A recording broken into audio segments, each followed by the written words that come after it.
海賊王になる男だ。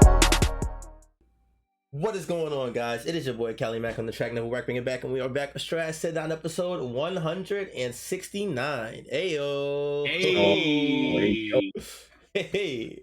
I'm here with the gang as usual. You feel me? We got that boy Mr. G in the building. What's going on, bro? Yo, did you cut your beard? Yeah, I did. It wasn't on purpose. It'd be like that, man.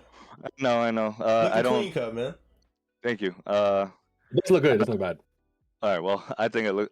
For me personally, I don't like it. But that's just trauma from growing up. But I like mess up when I'm shaving. I have to like cut off everything because I like everything going in evenly. But that's like Yeah. a little OCD for me. But yeah, I did shave. Everyone that like volleyball, like work, were like, who the fuck is that? They're like, bro, that shit.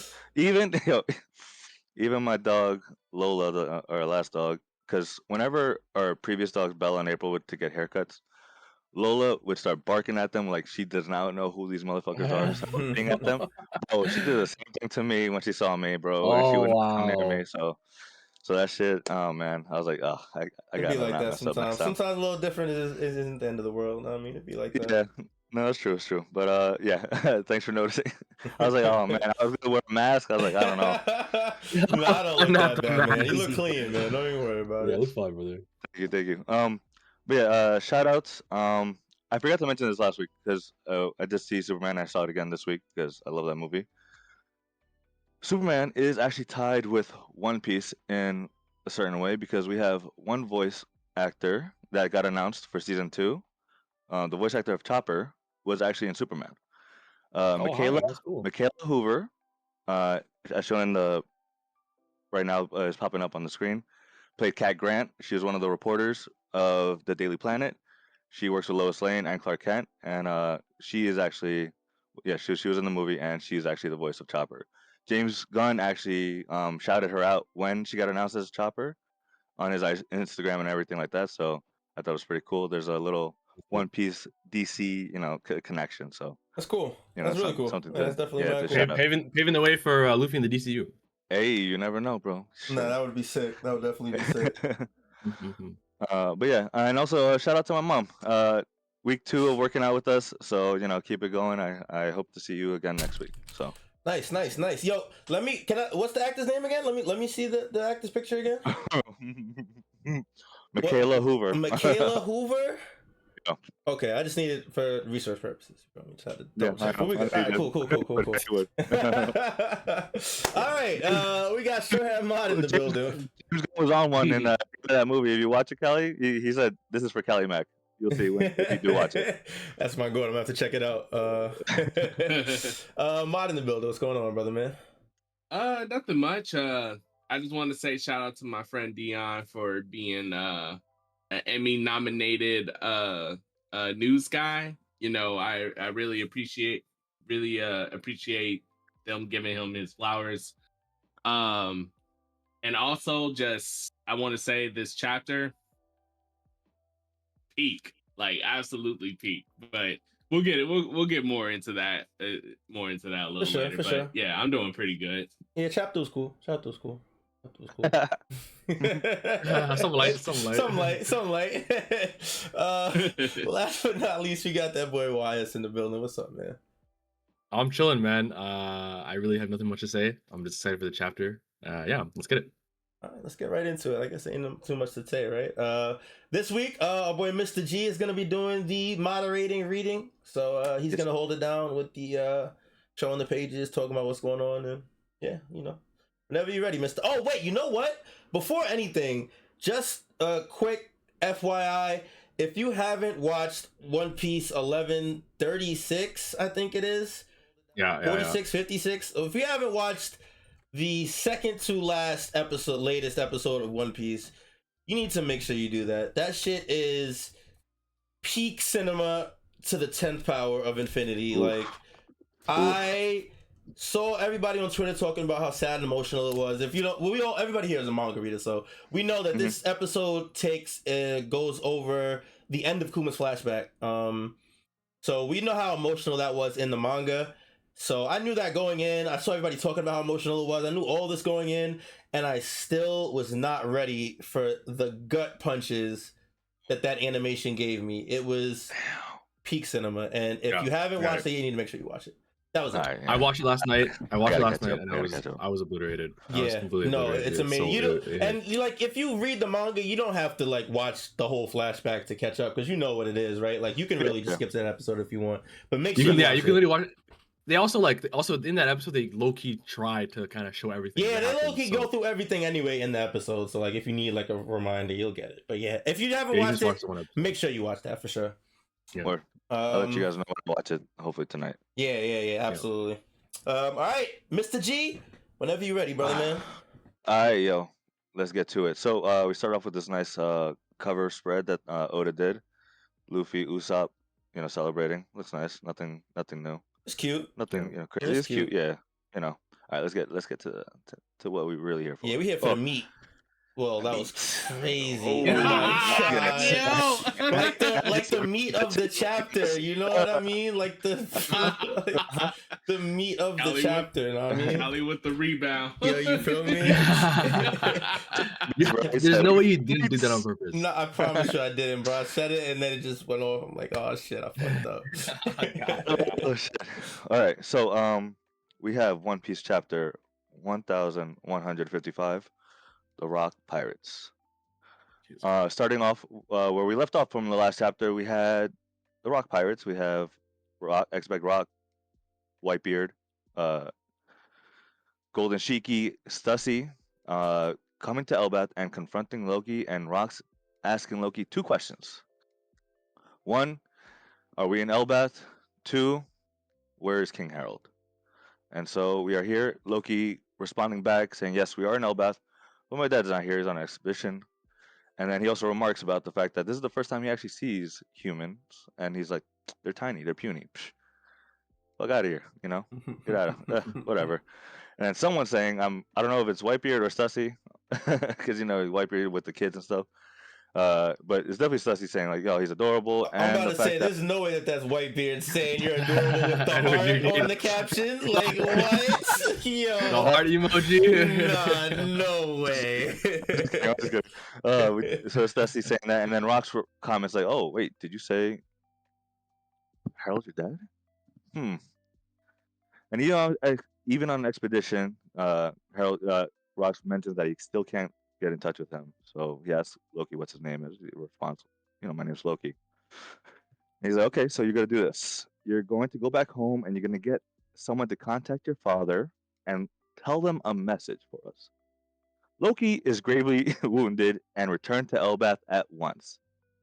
And Loki bugs out, why are these little humans talking to me as if they own me, whatever, bro. Can I ask a question? Yeah. Did any of you guys read this as a threat in this page? Because I didn't. I just thought he was like you're talking about Sebek saying, "Tell Sam that Loki's wounded." Here's the message. No, I didn't. Yeah. I didn't look at it like that. But okay, Sam. Okay, yeah, cool. Sam, I was wondering if anyone did. Oh, I did. I saw it as like, no, you're going to get hurt. Okay, cool. Because it definitely is. It's not impossible. I see exactly how you can do it like that. It just kills me because obviously the first time I definitely didn't. Especially with the X-Bag, like with Rocks, I just expect the worst. So yeah, I was like, yeah. I mean, I kind of agree because I mean, what was he going to? I mean, there's no. If he said no, he probably just would have injured him anyway, right? Yeah, I mean, I felt like, I kind of can't interpret this nothing but a threat. Honestly. A very subtle threat, like, but yeah, but it's subtle. Yeah, I guess it is subtle, and it's because he prefaced it with telling Loki to go back home. So like I guess I saw it as him he was letting Loki go. So like I assumed he was just trying to get that message to get, like, the main goal is to get Harald here. I didn't really expect, but I should have, because it's Rocks and he's a dickhead. So. Yeah, be like that. Ultimate dickhead, baby. Yeah, literally be like that. That's what the D stands for. Loki responds, when do I have to listen to humans? What do they have to say? Next thing you know, he goes at Rocks, and then we get told Rock's sword attack, from the narrator, right? Rock's sword attacks were famous for blasting everything in sight, like a gigantic hammer or cannonball. And he one-shots Loki right to the stomach, knocks him down. There, what'd I just say?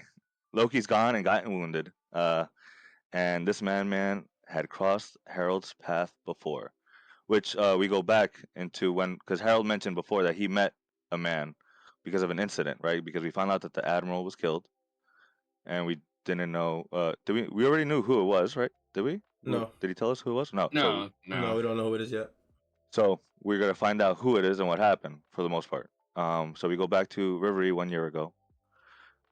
We find out that 5 kings were attacked and captured, and they believe that it's this large man dressed in black. And we know that Harold is on Rivery at this time, and they were trying to capture him because of it.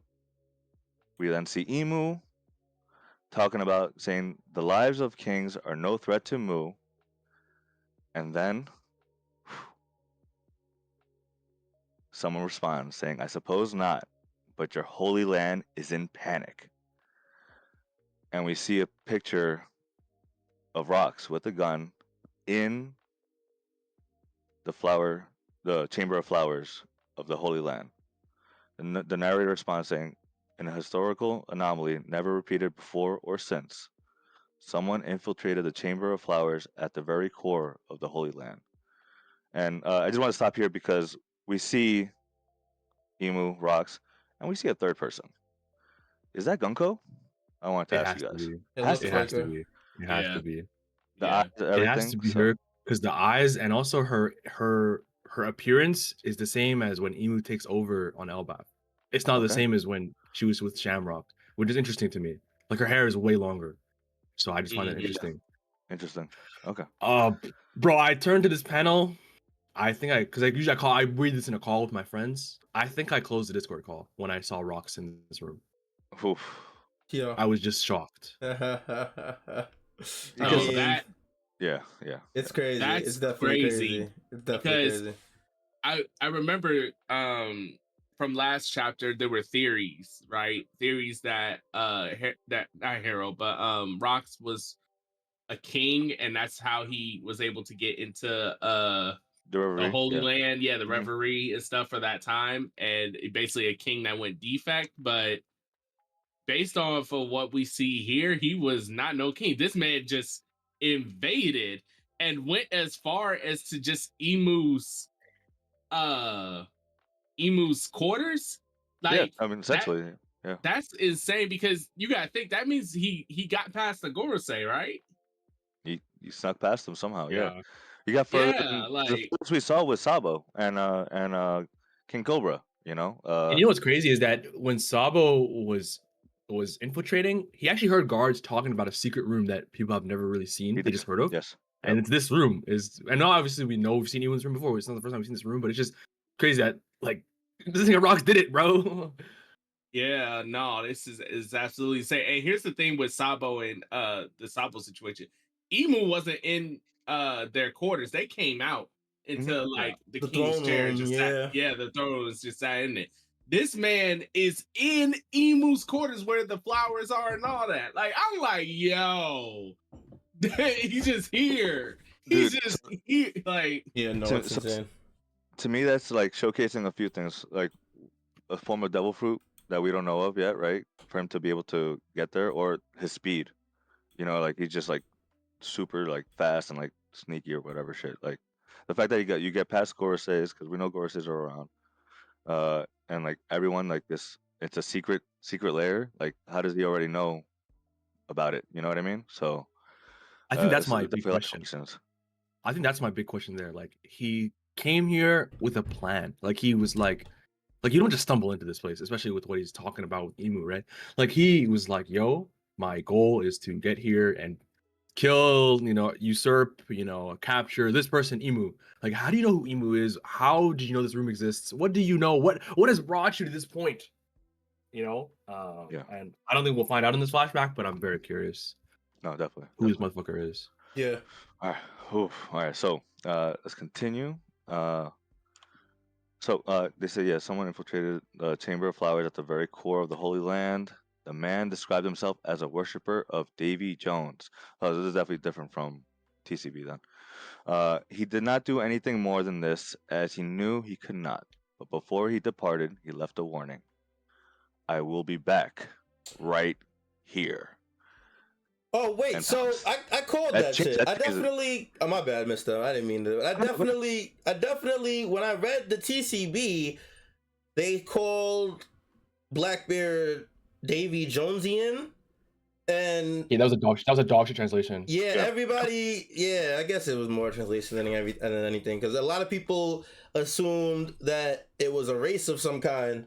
Davy Jonesian, but I honestly assumed from even the TCB that it was just somebody under Davy Jones. Just I agree. I Yeah, didn't I have agree based off the completely. I read it the context. same way. Yeah, that's what I interpreted it as too. I didn't I interpret ain't it gonna as lie, like one a of y'all race. capping. One of y'all was definitely in the chat talking about it was a race. I know y'all Not are me. lying right now. I'm not gonna lie, I'm No, calling you me, out. I'm calling. No, Actually, Ma- no, Ma's not even in the chat. be in the chat. So it had to be you, That- YS. I ain't gonna lie, I'm on you, bro. I'm calling you So out. I ain't gonna lie to crazy. Whatever, you can have it.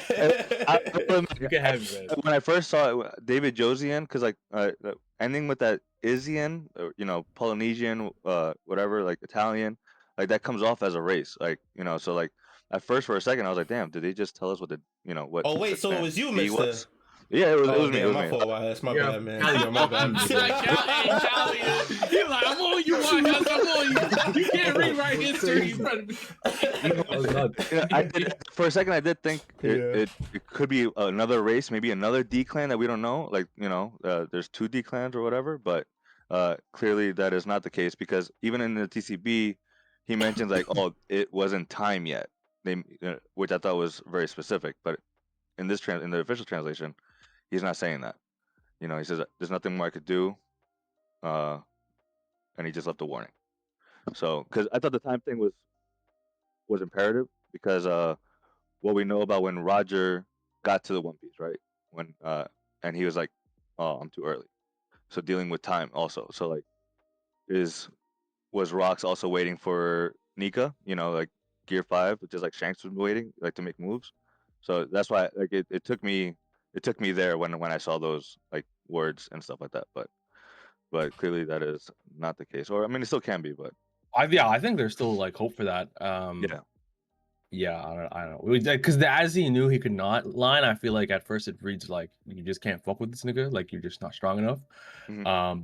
But yeah, it's kind of interesting that line is there. The man described himself as a worshiper of Davy Jones. Later, we do see the Davy back fight thing appear, but like it's interesting that this line is right here, right? What does being a Davy Jones follower have to do with him knowing he can't fuck with Emu right now? It might be like you said, like it has something to do with the Void Century and like so because Davy Jones, I think Davy Jones' ship is at the bottom of Fishman Island, right?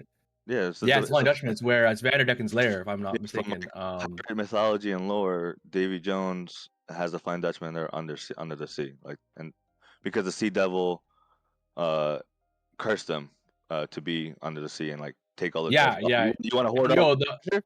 You can stay down there, and that's why like when I mentioned like, oh, send him to Davy Jones' locker, that's like put him to the bottom of the sea. That's what. and think about what you just said too, like under the sea, right? And we know that what was sunk under the sea was the previous world due to the use of the ancient weapons, and we know that, like you said, that Davy Jones' ship is actually in Fishman Island. It's where Vanderdecken is chilling, right, in the Flying Dutchman, and you said it's like it's in mythology lore, it's because he was hoarding treasure or something like that. I don't know if that's One Piece or mythology. But either way, the Ancient Kingdom, they're out here hoarding all this tech. They're under the sea now due to the Sea Devil. Maybe David Jones, something to do with Joy Boy. Who knows? Maybe definitely potentially. I didn't expect because I knew Davy Jones was probably a figure in One Piece, but I didn't know he was going to be like more prevalent than originally what I thought. I thought just he might have been like a one-off character in history or something that became legend, but it sounds like he's going to be like a main character going forward. So it's like the third time he's come up again. So yeah, that's true. It just made me like wonder, like, was he the opposite of Joy Boy? You know what I mean? Like at the same time, like because we have worshippers of Nika, of Joy Boy and stuff, and now we find out that there is at least one worshipper of Davy Jones. So something to definitely think about. But yeah, he sends that warning. Imu, looking a little shook, and then naturally, the narrator comes back. Naturally, word of this incident never saw the light of day. But as it happened, one other man infiltrated the Holy Land at the same time. And then we get a whole bunch of, celestial dragons that were probably on Paradise Island with Ivankov, saying like, mentioning, look at him, he's far bigger than any giant we've seen. They want to capture this person and make him into a slave, or kill him and stuff him for display, whatever. And the guards are trying to stop him, and we find out it's King Harald, and he's on fire, just running away from everybody, and because he just wanted to talk and get what connect everyone and trying to just get this ball rolling that he's been trying to do, make a world of peace. And but that is clearly not going to happen. So he got attacked, and now he's apologizing for trespassing. And they're also calling him the King Abductor or King Kidnapper in TCB. But he's like, that was not me, dude. Like, please, don't get it twisted. I did not do any of that shit. That used to be old me, but that's not me anymore. And at the same time, as he's running away, we see someone else running towards him. And that is that boy, Rox. Is it Rox the X-Pac? Yeah, right. Yeah, Roxy's a back, Yeah. And we also get told that the Admiral's been defeated. His attacker went to the palace, be wary. So we see Rox, Harald looking at each other. Harold's like, oh, snap. Like, he must be the one who kidnapped the kings. Yo, I'm not going to be the fall guy. I'm gonna get this motherfucker. And then he's like, nah, yo, Giant and Holy Land, shit. You're supposed to be in the boonies. But he's also asking if he's lost or whatever. Like, why are you, like, Giants are never here. So why are you here? And we get an epic clash between the two. Immediately, Hockey coming around, and this clash between strangers eradicated eradicated. Wow. That's crazy. Yo, TCB is really like So yeah, eradicate any sign of others for 5 kilometers around, which gives them a little space to definitely have this conversation that they're about to have. Since they had the guards and the celestial dragons going after them and stuff like that. We then get Rock saying, name yourself. And then Harald, because he's a giant, even though he's here for peace, he still has that blood for war and battle. And he's like, I am Harald. They respond, they start talking, I'm Rox. And then Rox tells them to aim at the town because let's get the fuck out of here. You don't want to get captured. They're going to definitely keep you as a slave. And now they're both escaping together, which was pretty cool. And I think this is Harald asking, right? Rox, which way is Elbeth? Yeah. Right? Okay. Yeah. So New World's that way. And now, so yeah, Rox is responding. If you survive, let's meet again. And Harald just jumps off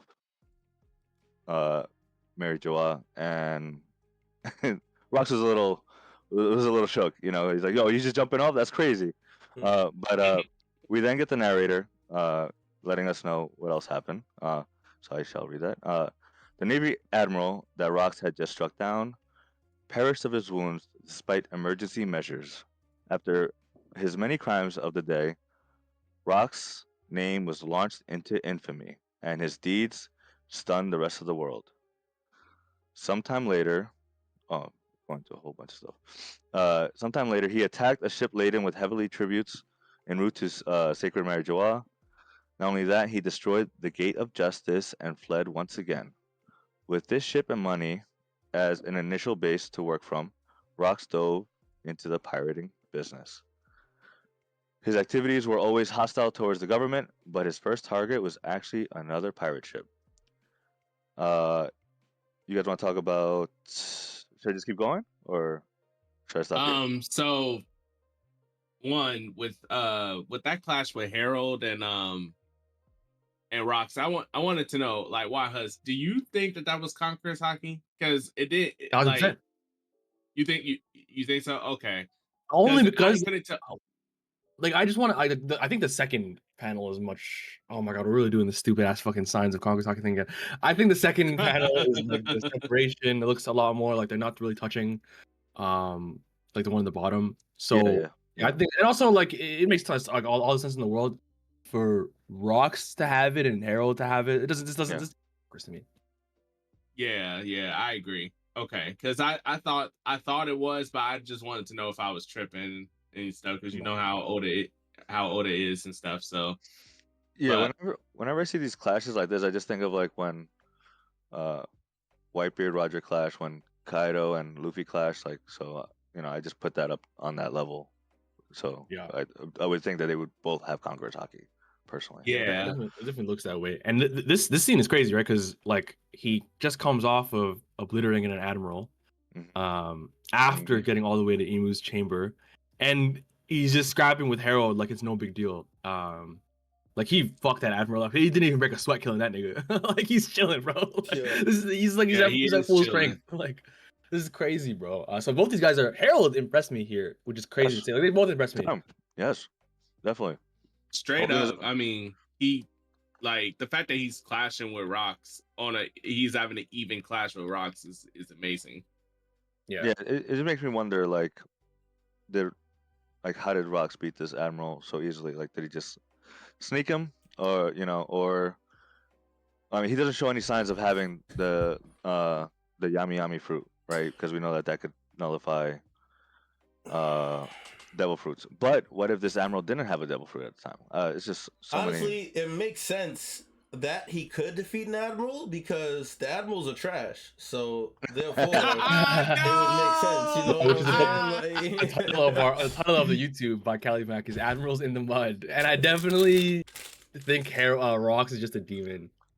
I do if I don't know I'm if they're tarnished. if I'm being serious, I do think that Zebeckis is one of those characters that you can't Yeah. really compare their feats against the general story because he's just in the top percentile of all characters. Oh, facts. So I am an Admiral hater though. I agree it's with fun you. to be an admiral hater though. I'm not gonna lie, it's It's fun. fine. It's fun. Admiral socks in the mud. I'm weak. No, it just made me wonder though, because like if this, like, let's say if the admirals didn't have like a devil fruit before, because of this death, that's why they got OP devil fruits. You know what I mean? Like to try to like not have that not happen again. Yeah, that'd be But interesting. but yeah, we don't know because I feel like we haven't seen that many devil fruits in this past, like too much. Like now in the present we see a shitload of devil fruit. Everyone's looking for powerful devil fruits, but like then it seems like Rocks was like it's all about swordplay and like and hockey and shit like that back then. I think what's crazy about the Admiral thing too is like, yo, he killed this nigga. Like, bro, think of all the people that have like died fighting. Like, it's really you can probably count on your hands, bro. Like how many people have died in battle. It's like it's actually he murked this nigga, and also they said that like they gave him like medical attention. Like he didn't die immediately. Like he killed this nigga so hard he died of his injuries. Like, nah, he fucked this nigga up. That's just Yeah, crazy. no, that's Yeah, bad. no, that's one way to. Because here's the thing. I didn't want this to be another situation where it's like Sabo, right? Where you remember when the Flame Emperor stuff was happening, and they were saying like, "Oh, he got past 2 admirals and stuff like that." They made it seem like Sabo was like he confronted 2 admirals and came Right. out okay. Like, Right. but when we get context, it's like, oh no, he had help, and he never, in fact, fought an admiral at all, like whatsoever. But here they're making it like, nah, it wasn't like that. I was worried it could have been like that with Zebek too at one point. Like, oh, like he killed an admiral, but how did he kill him? Did he like, I don't know, like did he like like cuff him up or something like that? Then then like stabbed him or something, sneak him from behind.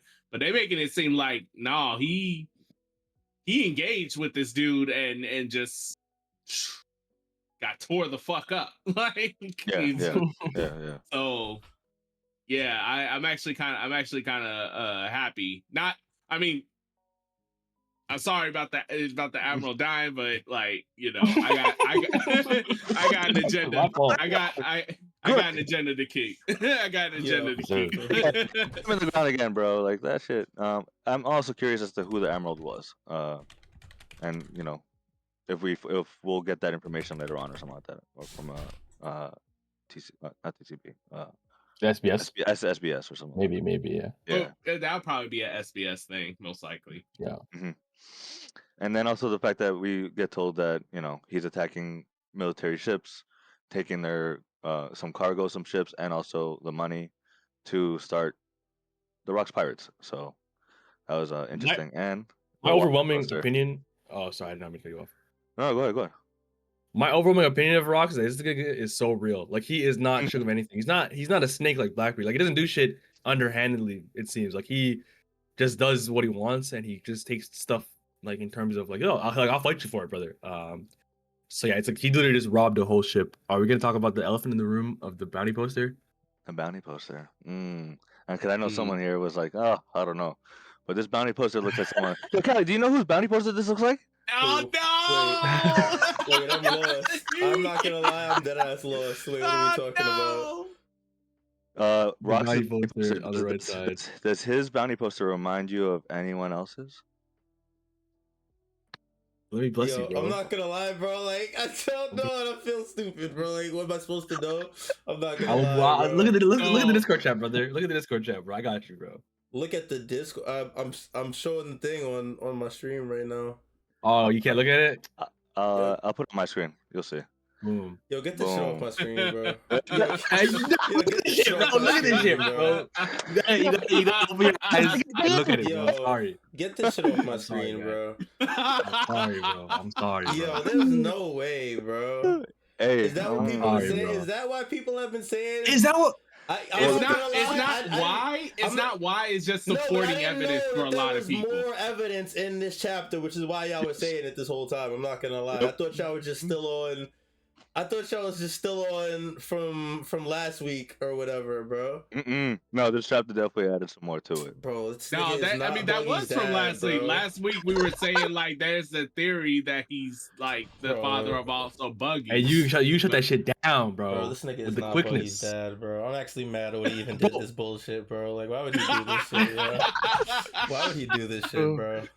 Oh, He's giving man. fuel to the foolishness, dude. Like, bruh, cause think about how epic that is. The Buggy, the Buggy the clown, the man that was on Roger's ship, Shakespeare, is also Blackbeard's brother, and his father is bruh. There's too much greatness built in one person. I'm just saying. I can't put into words the amount of distaste I feel right now for this bum ass theory. But it's gotta be for Oda. But I'm just saying you gotta point it at Oda because this is not. No one's grasping that. I'm not gonna put it on Oda until Oda puts the panel of Blackbeard and Buggy side by side like brothers. That's like what Ace and Luffy in Marineford. That's back when to I'll back. put it on Oda. Like, Oda, what are you doing? But exactly. The chat is telling you Buggy is the GOAT. Chat is telling you. Buggy, I fuck with Buggy. Buggy cool. Now I mean, he got the little chop shit. That's cool. Now I mean, he does not need to be the son of one of the greatest pirates of all time. He doesn't. He doesn't. But he does not. But that would. But bruh, the Buggy fans will go ham. They're like, yo, I got words for Buggy fans that ain't never been worded before. I ain't gonna lie to you, bro. Oh no. Yo. I must say, I must be a turncoat and actually agree that I fucking hate Buggy theories. Because people think he's gonna get the One Piece before Luffy, and I want to kill those people. Like in Minecraft, but I am simply looking at my screen and looking at the bounty posters. Those are the exact same bounty posters. No, if I am being objective, they are extremely similar poses. So like, extremely similar. They're the same. I see the merit. I don't like it at all. I do not. Me neither, man. Hey, Mamba said, imagine his next hair color is black and blue. Oh, I just want to say, Mister, I got you. Mister, I got you. Mister, I got you. Mister, I got you. Mister, I got you, bro. Look at our latest thumbnail from chapter 1154.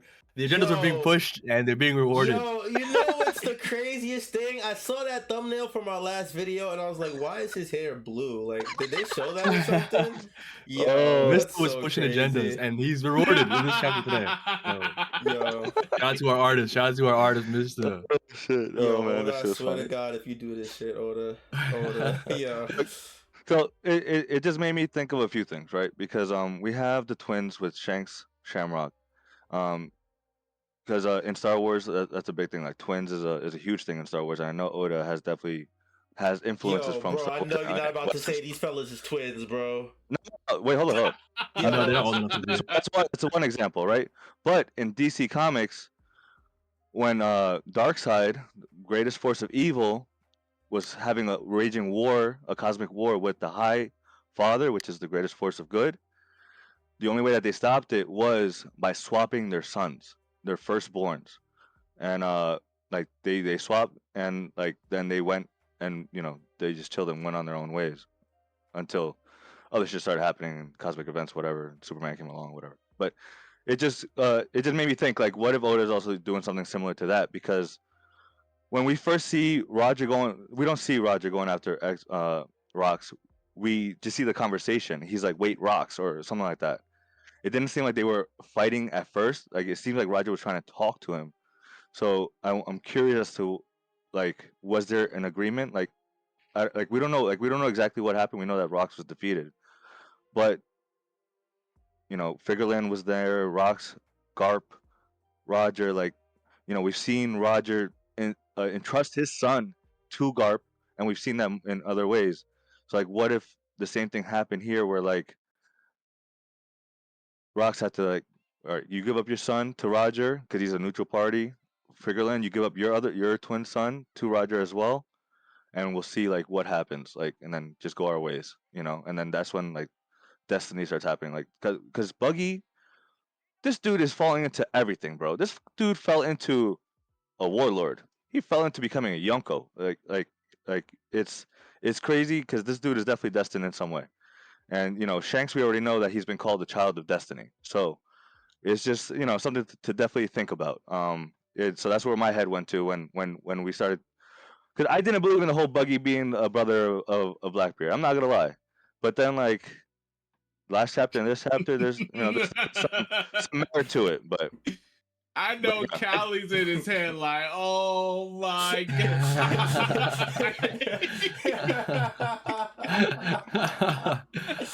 Yo, I get out my actually head, think- man, please, bro. Yo. Mr. My favorite thing that you said about this, I think last week, I think it was after the pod, we talked about the Buggy thing, and then you mentioned how like Blackbeard and Buggy being brothers is a interesting parallel, and it kind of completes like a quartet of Shamrock and Shanks being brothers. I kind of think that those four characters are all the same ages around, and obviously they're very God Valley centered, because that's when that shit happened. I feel like that is not a like the fact that there's two brothers on each side. I feel like there's it's not that wouldn't be. I can see Oda doing that. That's a very Oda move. Again, I fucking hate Buggy, but sadly it's looking more and more like it's the Yeah. case. But we'll see. I mean, Oda could just be like, haha, fooled you guys. Callie was right. Yeah. And then Callie's like, yeah, they're not brothers at all. So, Nah, bro, we actually I can't hope have so. that because Callie would never like he'd be insufferable. Yeah, it would be over. Yeah. Can't have that, bro. Nah, Oh, you just gotta please. pray that Callie forgets this whole moment. He won't. He won't. I'm hoping next week he will. I'm not gonna lie, it's 50-50. I ain't gonna lie. Depends on how long it takes. Depends on how long it takes, for real. All right, but yeah, let's continue. Yeah. See, so his first target was actually another pirate ship. So in the pirating world, there had long existed a famous and merciless game between crews. The Davy Back fight consisted of various competitions in which pirates gambled the fate of crewmates and flags. Rocks made good use of this game to assemble a very solid lineup for himself. At this point, his motley crew of miscreants flew no flag, and that was when they arrived at Elbath. So now it goes to where the beginning of the chapter was. I don't know if you guys noticed Davy back fights. I don't know if you guys noticed in that middle panel that we've seen that bald dude, bro. The one that got punched in the face. He was at Dressrosa, if I'm not mistaken. Hold on, I need to zoom in on my own screen. That does not ring a bell He's to like me. one but of those- I never- Oh wait, that's you talking about the fuck, the dude with the Yes. mini glasses? Yes, that's him. Oh, him. He was the commander for the England not I was about to say English, but I forgot his name. The dude with the Yonko punch or whatever it was, right? No, The that's King not. Punch? No, that's not him. Yeah. I think this guy was. He's saying it's his like. Oh, like wasn't he like the royal advisor or some shit like that? Yeah, what he's or saying. like He's saying sometimes he's the like his second in strategist. command. He was like a strategist. Yes, for yes, the, yes, yeah. yes, that's him. Yeah. So That's I crazy. that was interesting. Oh, Yeah. Nice pickup. Yeah. So it just it's crazy. I expect that Rock's definitely Davey back fights. I mean, one of you guys, I don't remember who, but one of you guys called it a long time ago, like when we first started the pod, and we were talking about Davey back fights, and because one of you guys said like you think that that's how Rock's made his pirate crew. Whoa. I don't know who. I don't know if who somebody was said that that? specifically. That's crazy. That's too grand of a claim to just be like, yeah, I Did know it's me. someone You know, say that? we need video evidence. Fuck it, I said it. Fuck it, I Yeah, said that's it. one of I those said things it. where yeah, Callie said it, yo. Fuck it, I said it. Yeah, Yeah, it's Cali. yeah. I remember.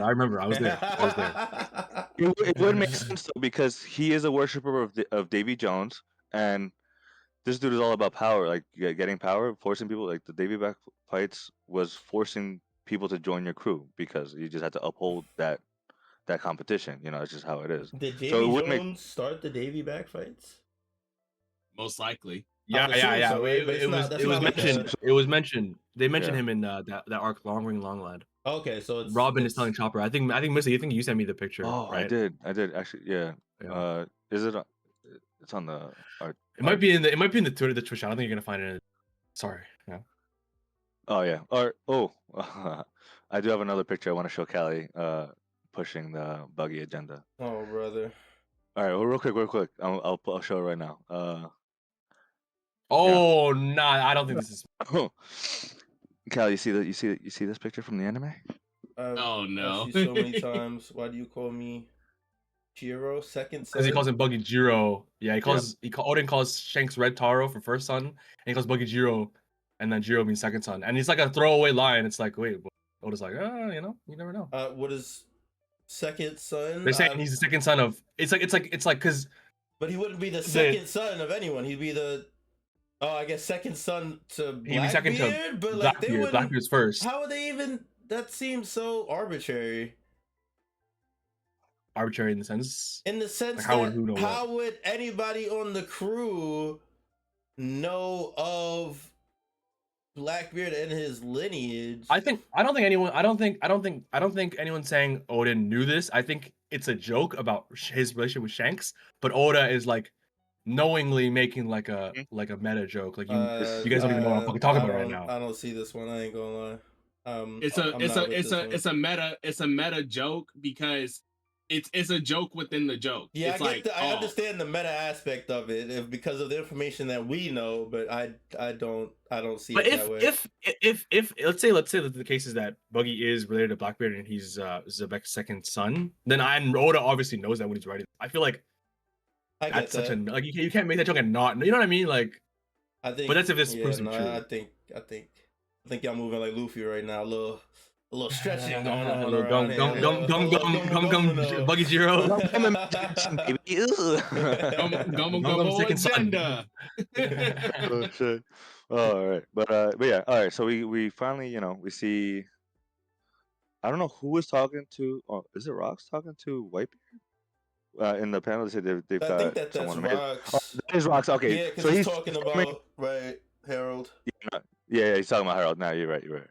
So all right, so they are at Elbeth, and we're back at Elbeth at the castle, and Harald is back, and he's like, I hurried as back as I could, and he's checking up on his son, and he's like, oh, you're nearly healed up. Awesome, what a relief.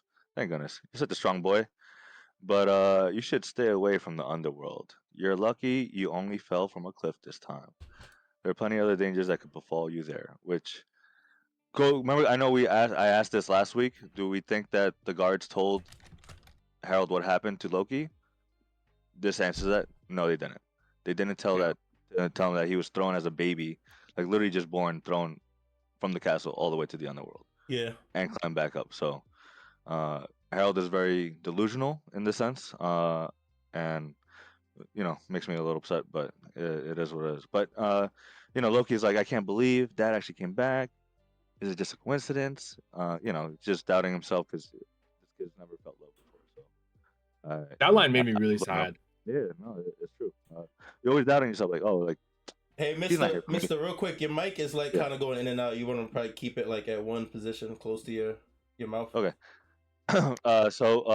Like, he's just doubting himself. Like he'll doubt anyone's actions. Like, oh, is my dad actually here for me, or is he just here to see rocks? Well, even though he didn't know about rocks, but like, or another reason, whatever. But it's just the thinking that Loki's going through.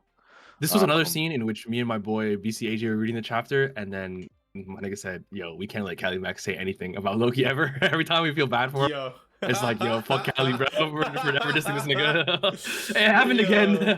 That's tough. I ain't gonna lie. He getting cooler though, so it's all good. Yo, my boy Rox got the kid cowl on. Maybe Kid's his son too, right? Am I right? Like he got the kid cape on, right? Am I bugging? Like I do got the hair too, so you never know. Come on, bro. It's come on, One Piece, bro. Come on, man. Oh shit! He's such a dickhead, bro. E Mac, yo, Kelly Dickhead Mac. That's the deal. No, that's fine. Hey, gotta, but what if that is true? Who knows? So we then get the not reintroduction, but like them Rox and Harald meeting again, and they're having a great big feast with the Rocks pirates. Yo, so my bad. Real quick, where are the rest of these guys? They're like the ones that we see on there. We don't see them all. No, I'm talking. No, not well. That's a whole other convo. That I mean, like when they first pull up on Loki, there's only 4 of them, right? Maybe they're on the ship or like further back or something. Clearly they had to have been here, right? They had to have been on. Yeah, right. That's what I'm assuming. And some time has passed between Rox beating Luffy and Harald showing up. So I guess they all gathered at some point, but it struck me as a little odd because this isn't how we were introduced, and we were introduced as if Rox didn't have his pirate crew yet. Actually, now that I think about it, that is something to think about. Yeah, he definitely were introduced. He said future captain of the Rocks Pirates. You know what I mean? So I assume. I think as an entity, they still don't exist as the Rocks Pirates. They were probably like given the name after the end of this chapter, which we see the flag or whatever, right? So I think they're just a band of pirates. I don't think they have. It's like the Straw Hat Pirates, right? I think only after they gain notoriety do they ever get the moniker of the Straw Hats. You know what I mean? Yeah. True. Yeah. So we then get Rock saying, "Hey, I've been dying to see you, pal. You should join me."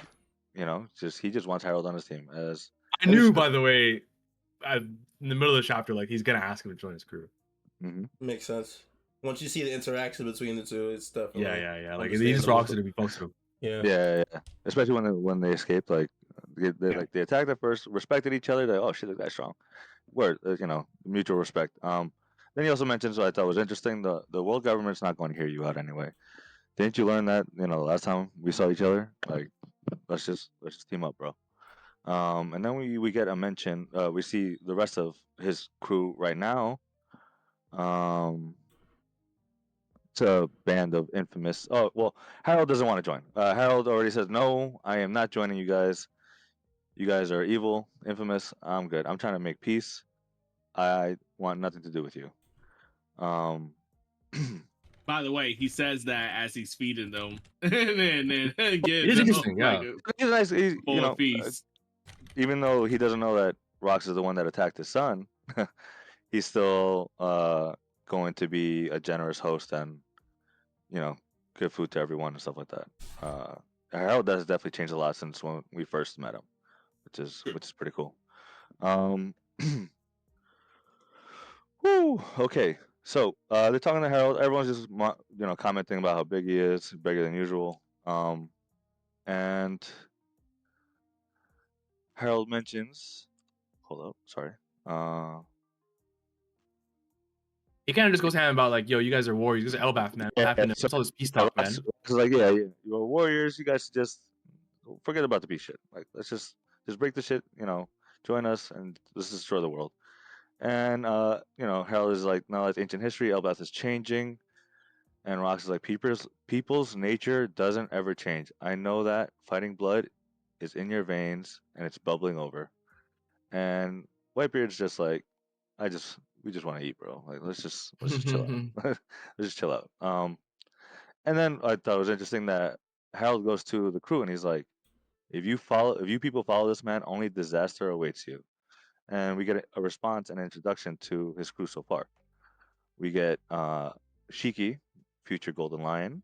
He's like, follow this fool. Don't make me laugh. We're all individuals. We don't care if Rocks dies. You know, we're all in this for ourselves. There's a change here about his title, and because TCB had him as Shiki the Wicked, Yeah, and yeah, they have him as mobster Shiki. It's interesting. yeah. There's then we got Miss Buckin, which is Buckingham Stussy, and she's there for this plan that Rocks has, which is interesting. And then we also get introduced. I think it's the first time we've seen this guy, aside from like the last panel. Yeah. Don Marlon, gangster of the West Blue, and he talks about, he's asking like, do you know about Full Lead, that island of exiles?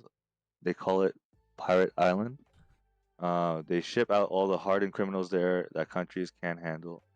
Yo, in their own is prisons. Capone from the West Blue? Yep. That makes sense. That makes sense. Yep. This could be somebody in the family then, right? Definitely. Yep. Yeah. That's cool. Potentially. That's cool. Potentially. Okay. That's a good pickup. And then we get Pirate Edward Newgate, future Whitebeard. And he's just talking about the island, like it's deserted without food, so there's no, supplies. People just want to die there. And we get Wang Zi, who was the future Commodore of Pirate Island. Didn't Blackbeard have to kill Wang Zi? Yeah. In the right? in the Rocky Port incident, Rocky Port he defeats. incident, yeah, Wang Zi. Apparently, with the help of Kobe, in some sense. Yes. Yeah. And Law was there as well. And people are saying that this person looks like Caribou now, so who knows? I see it, brother. I sadly see it. Everybody just look like everybody this chapter, huh? That's They're just crazy. ugly, bro. Name ass nigga, man. And then the final member of the crew so far, we get introduced to pirate smuggler Ganzu. Ganzi? I don't know how to say his name. To me, I don't even want to say it because it's bitch ass nigga Cali, but he looks like that guy. He has the stupid expression and the goggles of that guy that Sanji fights on the sea train. Wanzi, the spaghetti guy. If you see his face, it doesn't seem as crazy, but clearly we're past the idea of people looking at each other. Let's just move on. Oh, shit. Oh man. So yeah.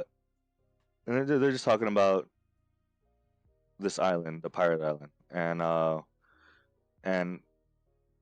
Rox wants to take over Full Lead and just build his pirate paradise there, and then eventually take over the government and everyone once that's all set up, right? So he wants to make his base, and that is definitely the first step for them. But there's also something else interesting. Actually, my bad. I'm gonna just read what he says. So Rock says, we made a deal with the government. I says to them, if we get the island back, how much will you give us? If you're willing to pay us, sure, we'll go raid Pirate Island and split the treasure between us. But if we ain't giving the government the island or the prisoners, then yeah, that's when he's like, we're gonna just turn it into our own paradise and make it a home base and then just take over everything from there. So I thought it was interesting because we get to see that he's still, the government's still working with him, because of that information, like with Emu, not going out. Like, I guess he's still willing to try to reason with him and work with him in some way, right? Like, it's like a precursor to the warlords in a way. And we also know that even beyond the warlords, the government makes backdoor deals with pirates, like with Orochi and Kaido. They were talking to CP0 and making arrangements, right? So, yeah, this isn't surprising. It's probably some of the first pirate dealings they've done, considering pirating is kind of a new thing now, right? Yeah, no, facts. Yeah. So, Roxanne says, this is just the prologue to my life. With that island as my base, I'll wipe out the Navy and bring the Holy Land to its knees, and in the end, I'll be the king of the world. And we see Loki creaking, sneaking in, listening in to what's going on. And Harald just remarks, like, you're making an enemy of the world. That's too much to handle, dude. That's way over your head. And Rock's like, yo, go ahead down me, bro. Sooner or later, someone's going to do it, and I'm going to be the one to do it. There's No authority in the world that lasts forever. Let's go, Harold. If we team up, we're unstoppable. And that's when we see Loki just inspired, bro. Like he's just like, yo, you know. He's crying. Yeah, he is like this. Like Mhm. that's the guy I want to follow. And they said, save your breath. Harold says, save your breath. I'm the king. I'm good.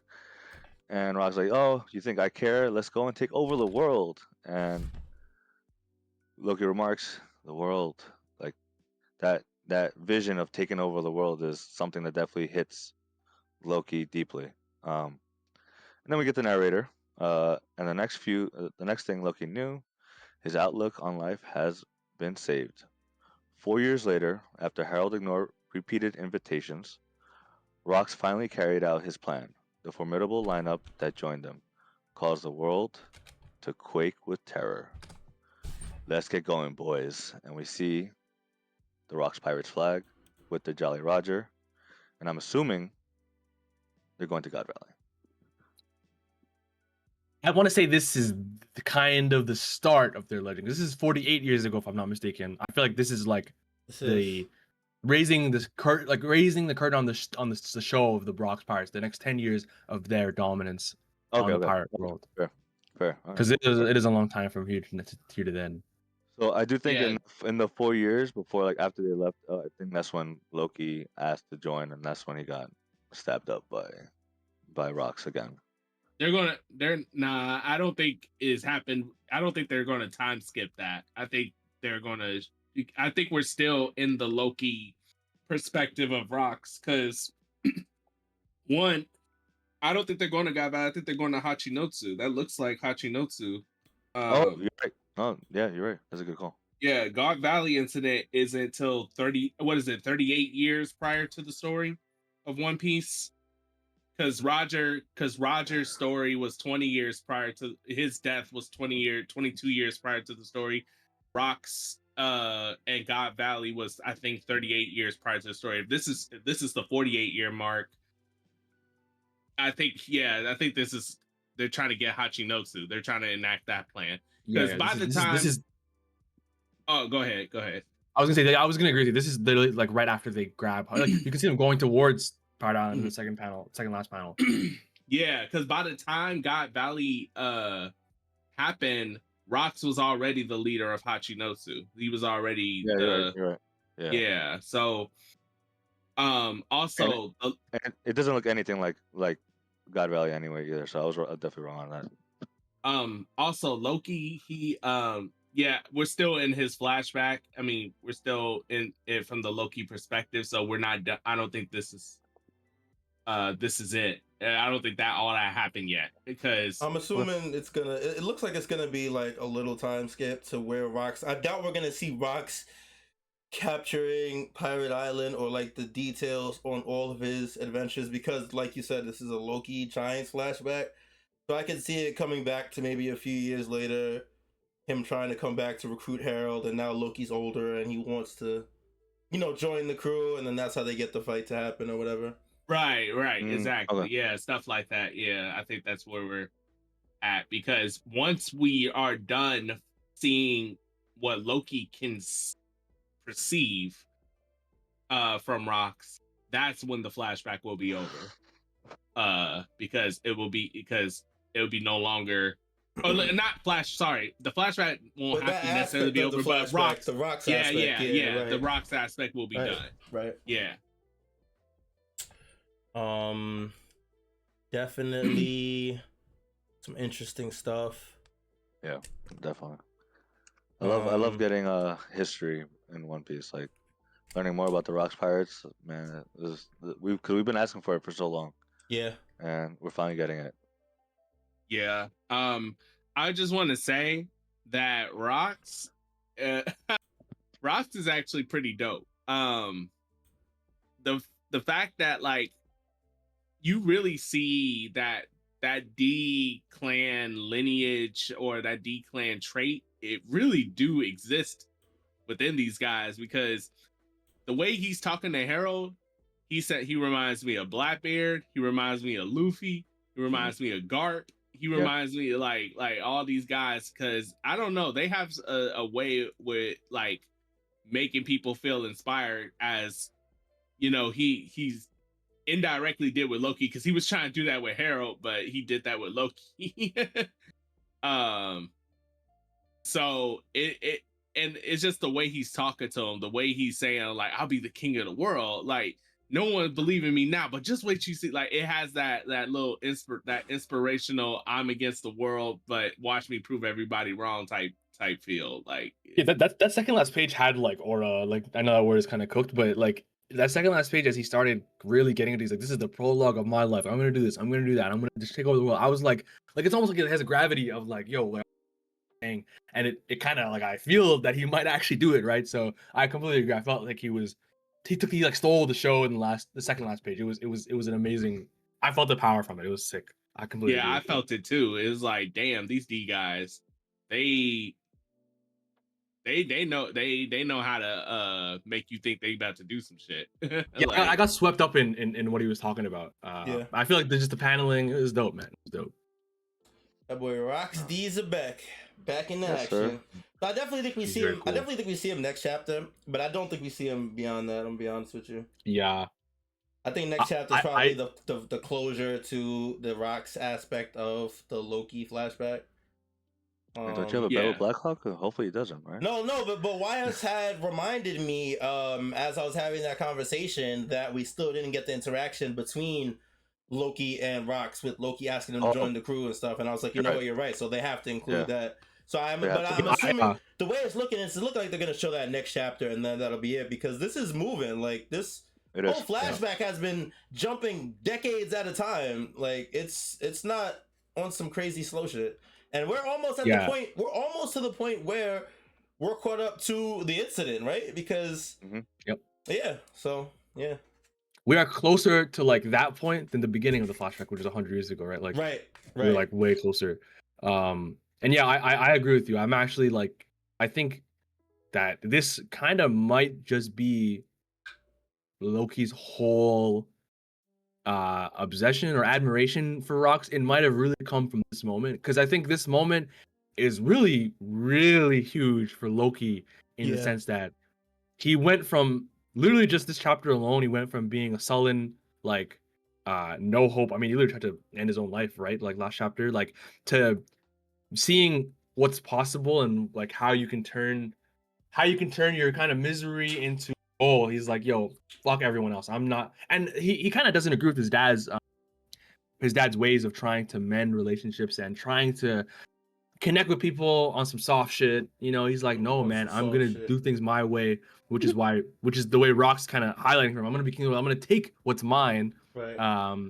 And so I think this is honestly, I kind of like, it's kind of hitting me like how like Mr. said, this is a huge, like, Loki. This panel of Loki on the top left here is a big moment. And yeah, so I know last week I was saying that there's maybe more to the Rock's Loki thing and why he admires him, but this really might be it. Well, I was saying that it was just going to be expanded on more than just one chapter. That was my only point. It don't I'm not gonna have lie, to be that like wasn't your only point, but I'm not gonna argue that with you. was my only point. I said it was going to take more than one chapter. You said it was all going to be done next chapter. That's what your proclamation was. It was next chapter. That's real. It was going to be done. I said it was going to be more than one chapter, because you can't fit in the Harald stuff and all that and the Loki expedition all in one chapter. I'm telling you that you're right, bro. That's real. That's some real shit. Okay. But and also, back to Loki though, we like just the fact that he got inspired by a human, by a puny human. Because beginning of this chapter, he was like, these puny humans, like, why am I gonna listen to these guys? And the fact that like that changed completely because of what Rox was saying, and like he felt it. Like, I thought it was interesting, and I'm curious if that is going to happen with him and Luffy, because I mean, we don't know Luffy's dream, right? Like, we don't know if we don't know if he wants to take over the world. I doubt it, but definitely something with the world, but we just don't know to what extent. So, like, I don't know if Loki will go along with that or not. So, Do you guys think There's this? also something to think about. Yeah, it definitely is. Do you guys think that this last interaction, not in this chapter, but do you guys think that the interaction between Loki and Zebek, where Loki challenges him and Rox beats him, do you think that's a accumulation of a whole of Loki asking him multiple times, or is that like the first and last time? You get what I'm saying? Like next chapter, are we gonna see Rox pull up to the island multiple times, and then it's like every time he comes, Loki's like, "Let me join you," and then Rox is like, "No," or is it like Rox pulls up one time years later, and Loki's like, I don't know if I'm making sense. If you guys are following, No, No, no, I know what you mean. you're making sense. You're making sense. Basically, has Loki been asking him all this time throughout the years? I'm assuming that he. Well, yeah, I guess, right? Because we know that Rox has been keeping in contact with Harald to try and get him to join. For the last 4 years, yeah. So I don't know if he's only been in contact with Harald that whole time, or if Loki's been continually asking him, or the specifics in that regards. I'm curious because I don't remember that when he got beat up by him, but didn't he say like I'll fight you or something like that? Like he challenged them, and like maybe before he was just asking, "Yo, can I join?" And Rox was like, "No," but then like maybe I think this one time he was like, "I'll challenge you, I'll fight you, whatever." And then okay, actually, I'm looking at it. You're right. He says, "Take me with you," and then Rock says, "I didn't come all this way taking a brat like you. Don't make me repeat myself," as if he's already asked before. And then yes, Loki says, "Then I challenge you," and then he fucking stabs him. Yeah. Okay. That that's what you crazy, get. Yeah. That's what you get. Oh no! Yo, you pulled a sword out on a kid? Are you insane? Yeah, that's one Whitebeard. Yeah. That's crazy. All right, yeah. So I guess he there's has been evidence that he asking, has. yeah. And we do see the 4 years later after like this chapter, there's like 4 years of repeated invitations before they go take over Pirate Island. So I wonder that's like I bet it might be an in-person invitation too as well, just because of how much he respects Harald. So like he probably has come to El Bafomino more than a few times since then. But if that's the case, could Loki asking, could this incident where Loki fought Rox have happened during this 4-year gap? I mean, it can. It's But possible. do you absolutely. really think Oda would just brush past it? I don't think so. Yeah, especially since that was a defining moment for Loki. Like Loki being inspired by him is defining, and probably when he asked him to join, and being denied, and going to bat and fighting him, that's probably defining too. So if Oda, it would be kind of weird to me if Oda just brushed past it, like, oh yeah, guys, he asked them to join, they fought, don't worry about it. Like, yeah, I just feel like the direction of the ending of this chapter just feels like it points to this is the start of Rock's journey, and he goes off to do everything that we know that he's done so far. You know what I'm saying? I know. Friday, I said I brought up that moment, and that's why we might see more of Rocks. But low key, I think you're spitting like about this. I think this scene feels very like it feels finite. That's all we're gonna see of him for now. And I'm not 100% as I was before that. This is just the end of the Rock flashback, because I do think that scene of him denying Rox does deserve to get some more shine, but it might not. And I could definitely also see this being that's it. Still, I will say I will say that I do think that Loki does deserve to have that scene, because as much as I thought that this would be the case, that Rox, because I remember that's what we had the discussion about last week, was that I thought that Rox and Loki didn't need that much time to have that development. And if this is the direction that Oda's putting it in, and like this is the only interaction that gives Loki that inspiration, I do think that is a little weak. I'm not gonna lie, but it'd be like that, I guess. Yeah. And I see from y'all's perspective of like why you guys would feel like that. To me, when he raises that flag, it doesn't feel like it's the end of the Rock's exhibition per se from Loki's perspective. It feels more like, okay, this is now the world will know who we are. Like this is our first declaration against the world, or onto the planet, in terms of like our actions, our feats, our accomplishments, all that. That's what it feels like to me when you raise the flag. It's like, oh, okay, these guys are now like making their mark on the world. Like here we go. Like it's time. That's what it feels also like to to be me. to be clear, I also agree with it. It feels like that. I think we're both saying it feels like both. It's Yeah, like, no, that's what we're saying. it does Though. It feel like feels that. like both. Yeah, that's what I'm really trying to say. That if it feels like both, it could go either way. To be honest, I don't think because before I was concrete. This is it. Like Rock's one chapter, that's it. But I could see it going either way now for sure.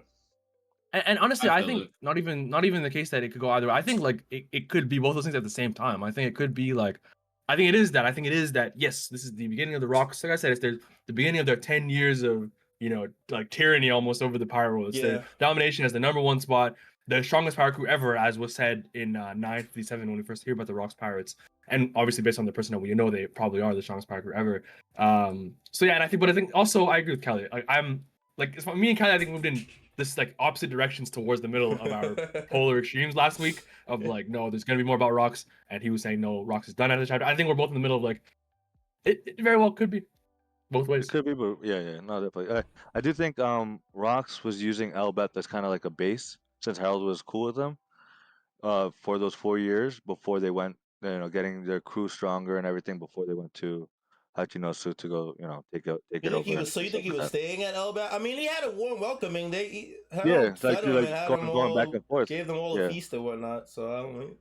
They might have had a Yeah, decent he's not hostile. relationship. Yeah, it's not Yeah, hostile at the he's very not least. giving. It's not hostile. Yeah, Yeah. yeah. yeah, it's Um. possible.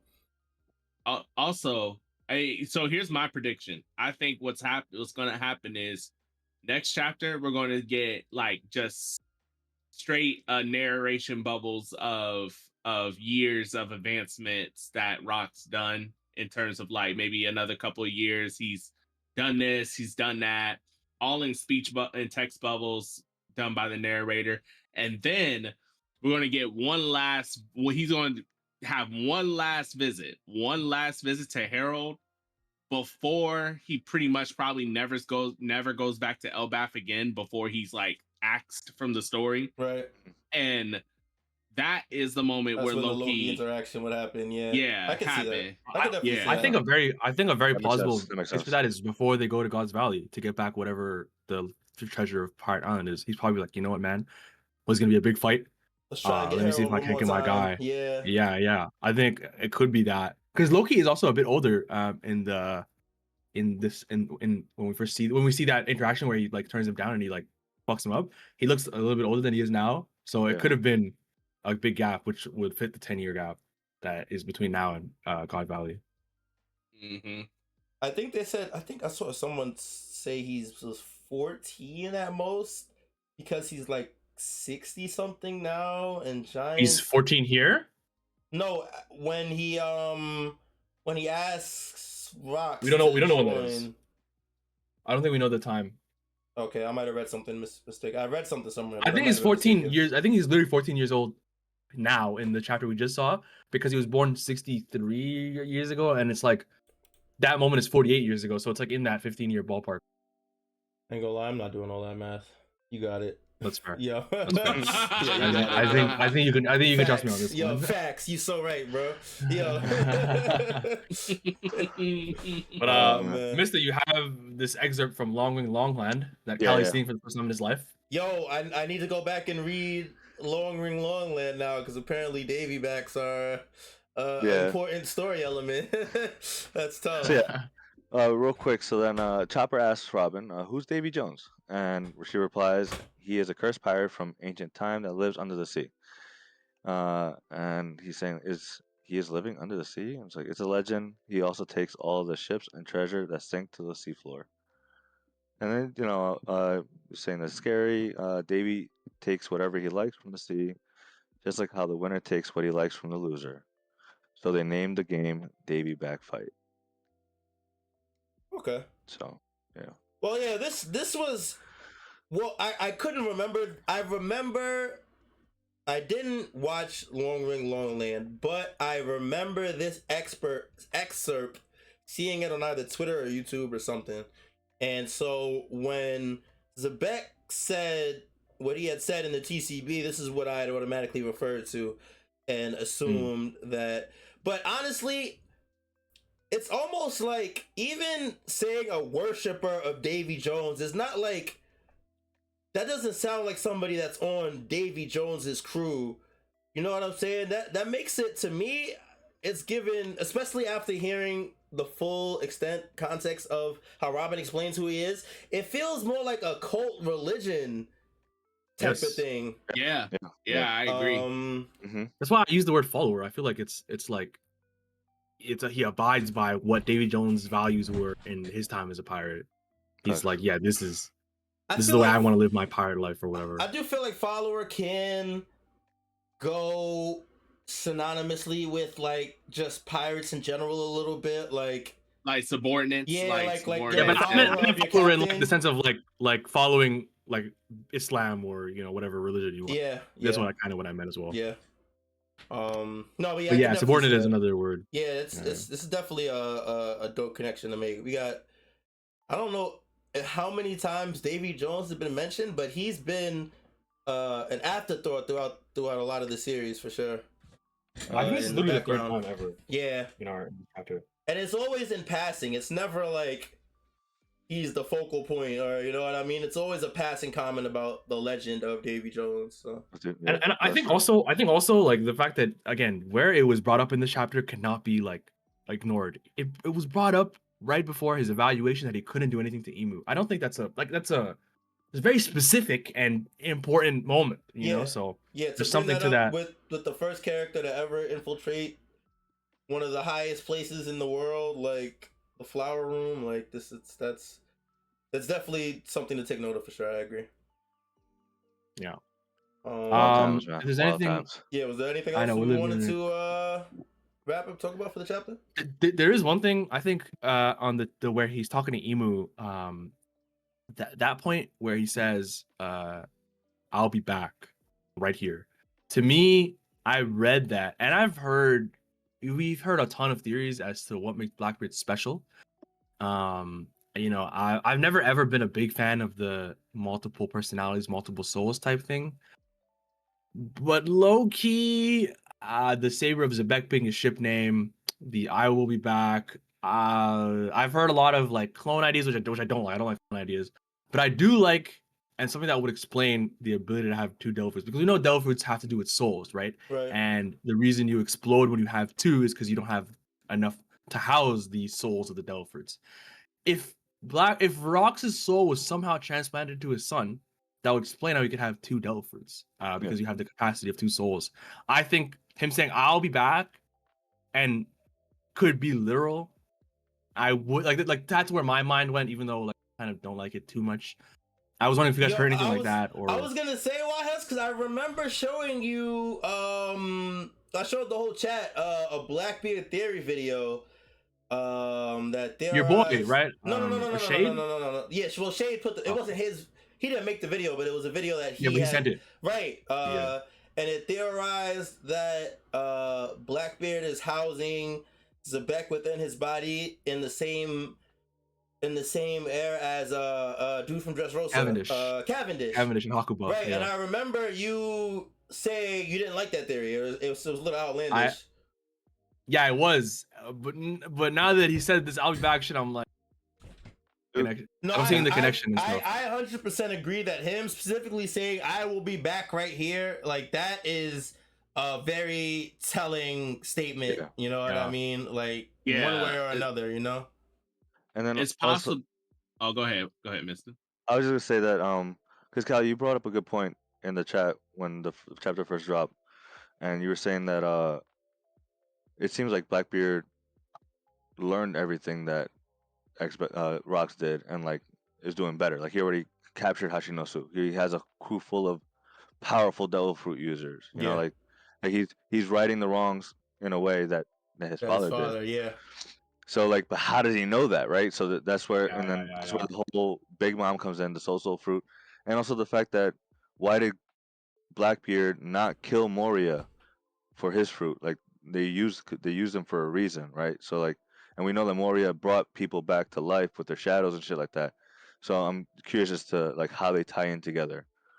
But You think Blackbeard might have Rox's body or something and brought him back with a Moria shadow? I think Moria might have found Rox's body, Well, and yeah, then the because soul we is in Blackbeard. right, because we type of know shit. that Moria has a couple of the Gods exactly. Valley pirates. Yeah, we saw one of them in this chapter. Yeah, Right. Gonzui. He Yeah. has that Yeah. big nigga. Yeah, Yeah. right. And So- people theorize that Thriller Bark, because it's from the West Blue, it could be God's Valley, like after it was destroyed. Yeah, I've seen that theory a few times. Oh, Which really? yeah, Thriller- I'm not the most, you know, I gotta see more on that, you know, before I believe it, but it's not an impossibility because he has Captain John's body, he has you know, this guy Gonzui's that we saw in the chapter. I definitely don't. I think it's not impossible. But okay, and I have to say, I think if this is the route Oda goes, and even actually we're kind of already on the route just because the ship is named the Saber of Zebek, I really would be interested in how Oda keeps Blackbeard an interesting and fresh character with his own. Apart from Zebek, I'm Yes. 100% there with you, bro, because Yes. I don't want a carbon copy of Zebek that's just, oh, I'm just following my father's dream. I've been following my father's dream this whole time. Like, it's just Zebek Jr. here. You know what I mean? Like, I definitely hope that he has some ideals, aspirations, that, well, we already see that he's moving differently than his father, for better or worse. It's like he's being guided, bro. It's like he's being guided somehow, you know, like. And I think Callie's saying here is that he has his own method, and he's not like his father completely. Right, he definitely does. He's definitely approaching things differently than his father, but it would suck if he did all this just to be at the very end, last battle, be like, I'm doing this all for daddy, like, and then that's it. Like, it'd be a little underwhelming, just a little bit. I think so. I'm gonna make the call here for me personally. The fact that Zebek said this, it kind of low key. I know everybody has been speculated about Emu or Blackbeard being the final villain of One Piece. I low key might think that Zebek might truly be the final villain of One Piece, like truly. Like on some moderate shit, come back in the fourth quarter and just cause havoc. Because that Madara, it was giving me a feeling, yeah. That Madara thing is exactly what my friend said of like why he doesn't want that to be the case. That comes back Blackbeard. Like it's like yo, dude, we've seen this before, you know, like we've hyped up Blackbeard this whole time as Luffy's, you know, like big rival.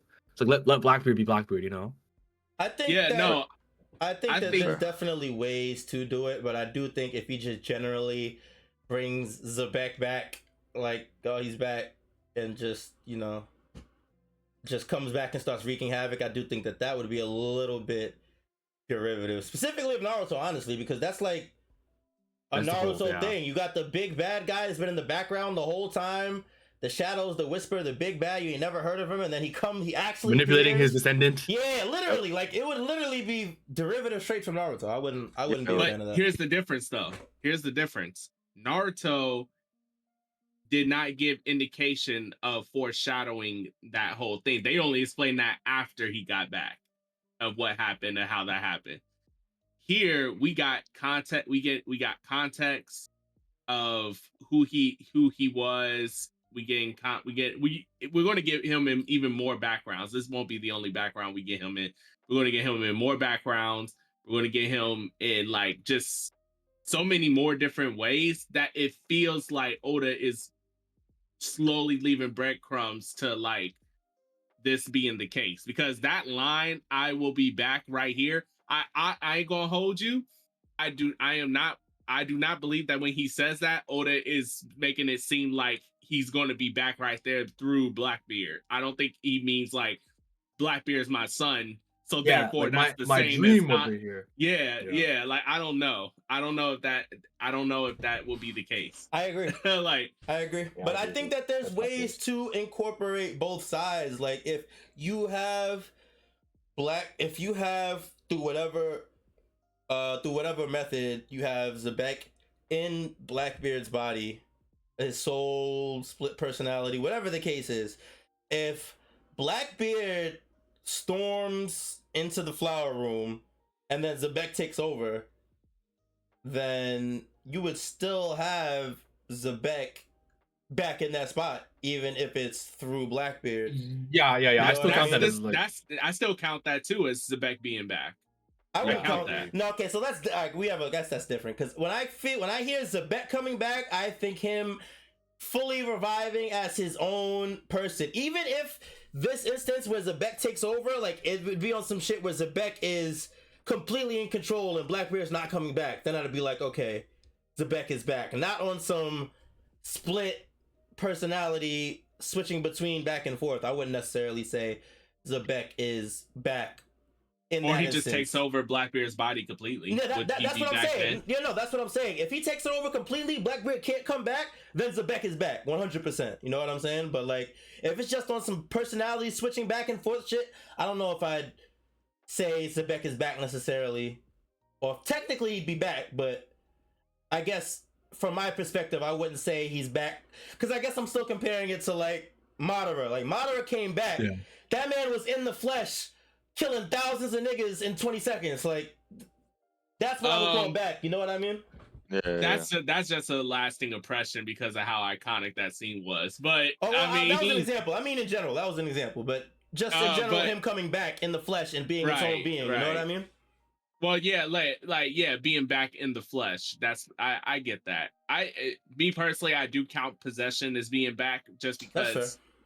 Like I think that in other media, that's like, I feel like that counts because, you know, it's not your own will being exhibited. It's like it's through someone else. Even we can use Naruto as another example. Like Orochimaru was trying to take over Sasuke's body, you know, when he fought Itachi, you know, and I would say that was a sign that Orochimaru was like, he's back, even though he's like, you know, not all the way back, you know what I mean? But he was back because he took Sasuke's body and started, you know, doing whatever. So I viewed that as him being back. But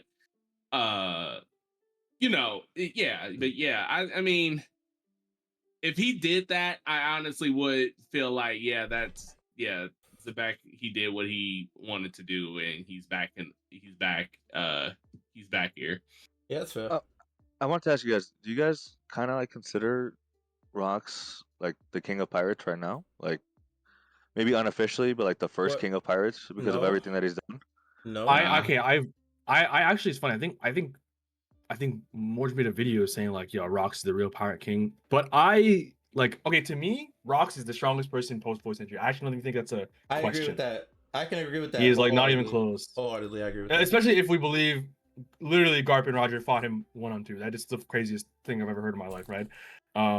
So I think if he, like, he's definitely the strongest. But being the pirate king is about circumventing the world, like exploring to the end of, like, basically getting to the end of the exploration and, you know, getting to Laugh Tale and actually getting there. And what that means is not just being the strongest, right? It means having a crew that works for you. Having a crew that would die for you, right? Like the kind of shit that Zoro says in Thriller Bark, like Luffy is the man who becomes pirates, and therefore kill me first, dog. You know, we need that nigga to be here. So I think the Pirate King is about being the most free, and in the end, Rox didn't get what he wanted because he wasn't going about it the right way. So he might not have been the most free. He might have been like gatekept by his methods, right? So I don't think he's the real Pirate King. I'm gonna say this, but not for the same reason. He was not the Pirate King, but I completely disagree. I think the Pirate King is the strongest pirate of the seas, like just flat out, like bar none. Because being the freest pirate of the seas means you get to die however you motherfucking want, and no one can dissuade your death. I ain't gonna lie. If that nigga wasn't on Pirate Island, that boy Roger would have been a very different outcome, man. I ain't gonna lie to you, bro. I don't know if I can back that, man. Different they outcome in terms of what exactly? I think that it's possible that Rox could have defeated Roger based on the information that we know. If it was a one-on-one, Rox could have defeated Roger on Pirate Island, and then Oh, possibly you mean became God Valley? God You mean Valley. God Pardon me, Valley? I said Pirate Yeah. Island. Yeah, pardon me, I mean God Valley. And if that's the and if we're going off that logic, then Roger wasn't necessarily the strongest when he made his ascendance to Pirate King. So here's the thing. Neither Rox nor Roger were the Pirate King when they fought each other.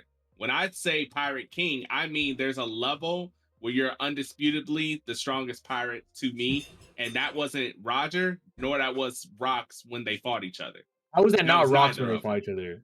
But Yeah, I disagree with that. How Rox was was that at not his rocks when they literal. fought each He other? was at his literal peak with his strongest crew at God's Valley. Rox was at his peak, but I'm saying by the time Roger hit Pirate King, which was way after the fact, he was stronger than he was when he fought Rox at God Valley. Do you disagree with that? Rox, No, that's not. It sounded like you were saying that at God Valley, Rox and Roger were not at the height of their strength. That's what it sounded like. No, what I'm saying is so you ever heard of the term Pirate King level? No. I guess. Bro, Okay. you're the only power scaler here, bro. You got all the terms, bro. Okay, so I'm saying like you listen to it, brother. so I'm saying that to me it's clear cut that the Pirate King is going to be the strongest pirate because when we look through the story through Luffy's lens, Luffy has declared multiple times that in order to be Pirate King, I basically have to be the strongest out here. I gotta, to protect my crew, I gotta go through all 4 Yonko and all that other stuff. Like, if you could be the Pirate King without doing that, someone would have done it by now. But it's clear that there's a stalemate between the Yonkos because there's a power struggle because of how strong they all are. So in order to be the Pirate King, you have to be clear cut the strongest above the rest, at least to me. So when Roger hit that pinnacle, he was the strongest pirate. He just flat out was, because he bypassed anybody that could get in his way, and he died on his own turn. He's one of the. That's why Kaido was so inspired by him and by Whitebeard. Whitebeard at a certain point was the strongest on the seas. He was like the unofficial Pirate King because he was the strongest on the seas. It wasn't because he found the One Piece. It wasn't because of any. It wasn't because of any of that. It was because he was the strongest, and no one could tell this man how to die. No one can dissuade this man's death. That's what Kaido was chasing. And Luffy's chasing. I feel like you are. How do I word what I'm trying to say here? We don't have the same definition of Pirate King. I guess that's just it. Yeah, that's fine. I think because I think all we're going off of is the achievement, and I agree with you that you have to be the strongest, but it's in the sense of like for the time, right? You have to be the strongest for all the obstacles in your way. And yes, Rox is the strongest, but because of the route he chose and what his circumstances led him to, which was the ending on God Valley, he didn't get the opportunity to go find the One Piece and become what the Pirate King. Sure, and like I said, I literally said I don't think anyone's stronger than Rox, and anyone has ever been as strong as Rox, like since the Void Century, right? I think the Pirate King is just an achievement. I agree that there's obviously like I don't think Roger's stronger than Rox based on what we know. But yeah, I just view the Pirate King as the person to get to the end. I mean, yes, Whitebeard is Pirate King level in terms of power scaling, but he's not the Pirate King. That was his era after Roger died. But the Pirate King is the person who finds the it's literally a specific title. There's no like this one Pirate King runner up, Pirate King pseudo. That's how I put it. Yeah, like it's not that it's like title. It is a specific title, but it's a specific title that has intention, that has weight, that has implications. That's what I'm saying, is that like when you have when you're considered the Pirate King, you're most likely the strongest pirate in the seas at up to a certain level, up to a certain degree. Because I personally think that Whitebeard, who had the world's strongest man title, and Roger, who became the Pirate King, their peaks were probably better than Rock's peak. Like that, at least that's how I feel. Because I do think Whitebeard Whitebeard at the height of his power is probably killing the Admiral. Like he did so well. He did very well against admirals in his old sick age. Yeah. Like you think that Prime Whitebeard couldn't kill an admiral as well? Like I think Rox is My- above. I think Rox is above that, to be honest. And it's not because they killed an admiral; it's because Garp and Roger fought him too. Yeah, that was the whole that was the whole thing that started it. It was that the fact That's that why I think Rox is strongest. yeah, it was Rox had to, or Garp and Roger had to, assumedly 2v1 Rox to win. yeah, but they weren't at the height of their power either. At least in my opinion. Well, Rox was probably at the height of his power, but Roger and Garp, I don't believe were at the height of their power. Because we have, Okay, but sure. But honestly, it's kind of beyond the point of like who's stronger in their peak, right? I think the point we're trying to make is that like we view the Pirate King as this the achievement, and I think a question I think that will be very telling is you mentioned that Whitebeard in after Roger died was the unofficial Pirate King, and for the purposes of the question, for Mrs. question, do you view Whitebeard as the Pirate King in that time between now and Roger's death? Is that yes or no, Mod? Do I view Whitebeard as the king of pirates in between now and Roger's death, you said? Yeah.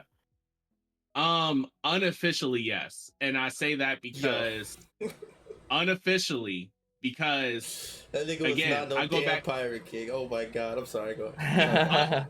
unofficially, because there were some he might as well have been in the story. He might have, yeah, basically, because Buggy and several other characters have always said that Whitebeard was the closest to being the quote unquote official Pirate King and finding the One Piece or whatever. But if you think about it, though, the seas were always under Whitebeard's control. That's why Ace fought hard to say this is Whitebeard's era. Like this, like it kind of was. If you went back to the flashbacks, if you look through like how Whitebeard was handled throughout the story, it is clear that after Roger's death, Whitebeard was basically the one that facilitated the seas. He basically was his name, all that. He ran shit. He definitely ran shit. He ran the whole sea. He was the strongest, and at the time he had the strongest man title. He was the strongest. He know what title he didn't have? Pirate King. Yeah, but I know but I'm saying Pirate King, there's a certain level where Pirate King is like damn near synonymous with like the strongest pirate. Like it just literally is. That's why I was asking the question, because Rox was the strongest before. Yeah, but there's also another qualifier. The qualifier is you have to be so strong that no one can dissuade your death. Like, this is why, despite the fact that Kaido was a member of Rock's crew, we do not see him talking about the same. We do not see him aspire to the same shit that Rox was talking about. He always congratulated and inspired towards the way Roger lived and Whitebeard, because guess what? Both of them were so strong that they got to determine how they got to die.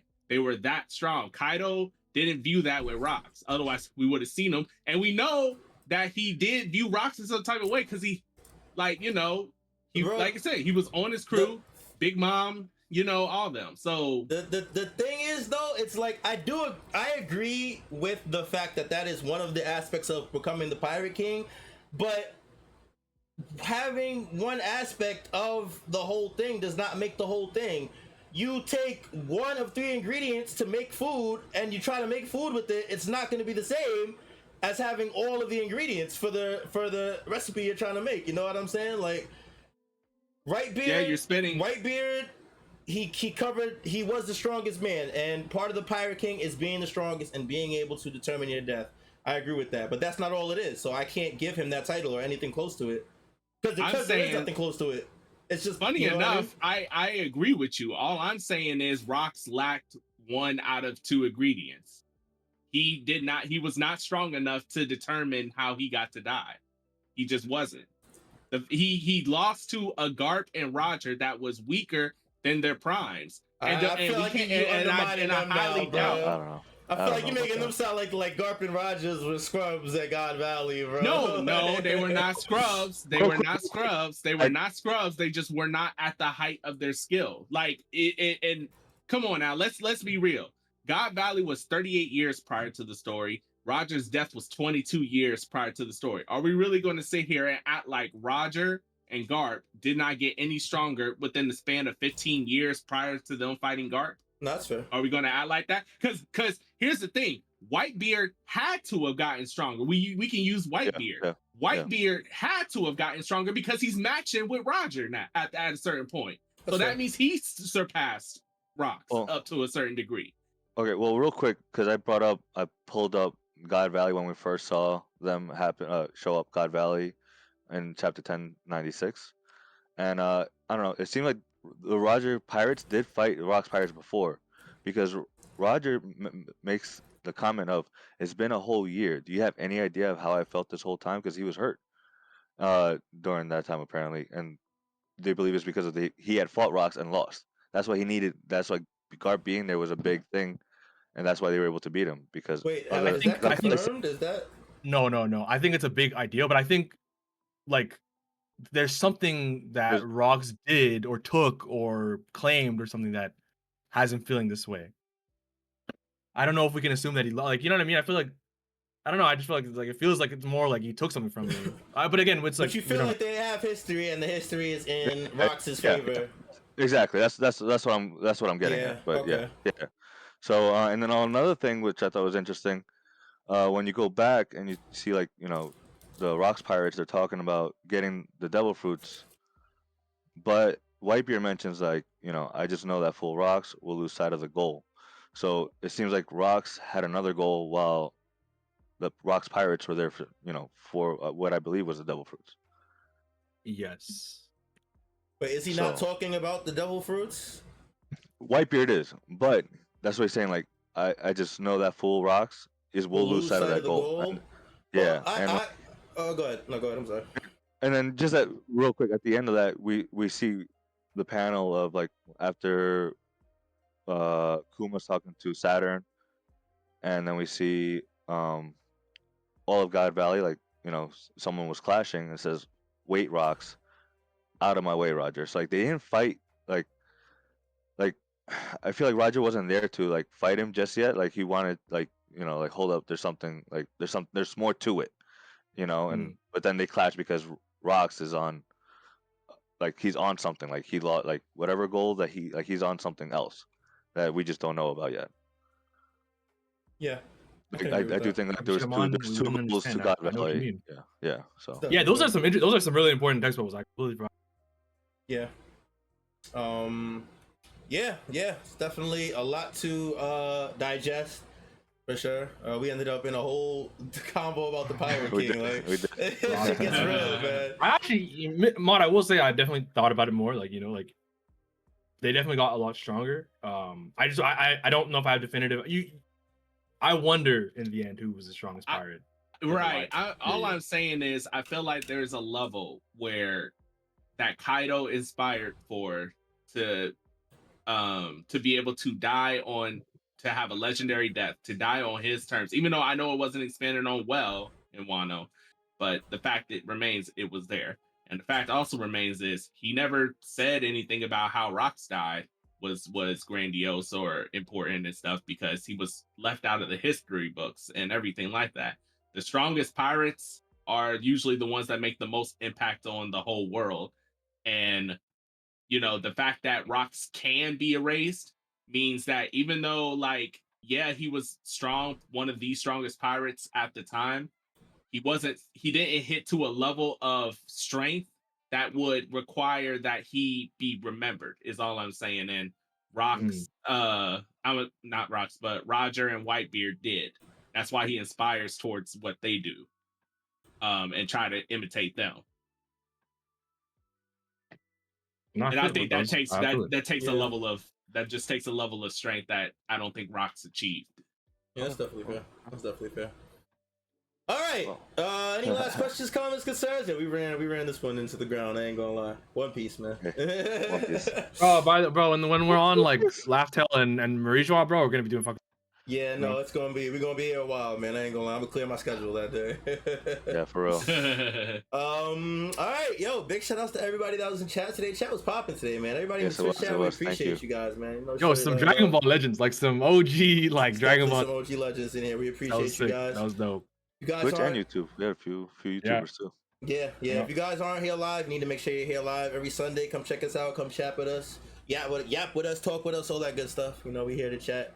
Talk about this amazing series. Big shout out to everybody listening to this after the fact on Apple Podcasts, Spotify Podcasts, YouTube, etc. We appreciate you guys as well. If you're not, you should make sure you're following us on all our socials at Straw Hat Sit Down on Instagram, TikTok, YouTube, and Twitter. You look for us, you will find us. I think we're on break next week. I think so. Yeah, but you know we'll still be here next Sunday with some break content. We're gonna figure that out, and we'll let you guys know when we know. All right. I think that's gonna be about it, right? Yeah, it's gonna be about it. Man. Hope you guys enjoyed the episode. Again, much love to everybody in chat. We appreciate you guys. Hope you guys enjoy the rest of your Sunday. Have a great week, and until next time, take it easy, be safe, be healthy. We appreciate you guys, and we will see y'all when we see y'all. Peace. Peace, y'all. Peace.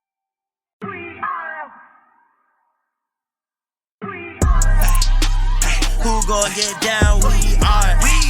This that Straw Hat Sit Down. We are. Who the crew with the fleet? We are. Who gon' piece that one piece? We are. Who gon' get down? We are. This that Straw Hat Sit Down. We are. Who the crew with the fleet? We are. Who gon' piece that one piece? We are. Straw Hat Sit Down crew in the building. We Corona to these other podcasts. We gon' put these people in their feelings when they hear this and they know that they can't top this. We spit facts and we poppin' every time an episode is dropping. We see D3 in the corner, Mister, that's a real G with the green screen in the background. Got him looking like he in a real scene. We got Big Mod in the cut. Always ready with rebuttals, but he bring the knowledge when we in the huddle, so you know the crew is never gonna fumble. And it's why us, last but not least, if you ask me, then Cali, mad at Captain, make him rally around me. Every Sunday, we gon' run deep, and we can't stop until we find out about that one piece. Who gon' get down? We are. This that Straw Hat Sit Down. We are. Who the crew with the fleet? We are. Who gon' piece that one piece? We are. Who gon' get down? We are. This that Straw Hat Sit Down. We are. Who the crew with the fleet? We are.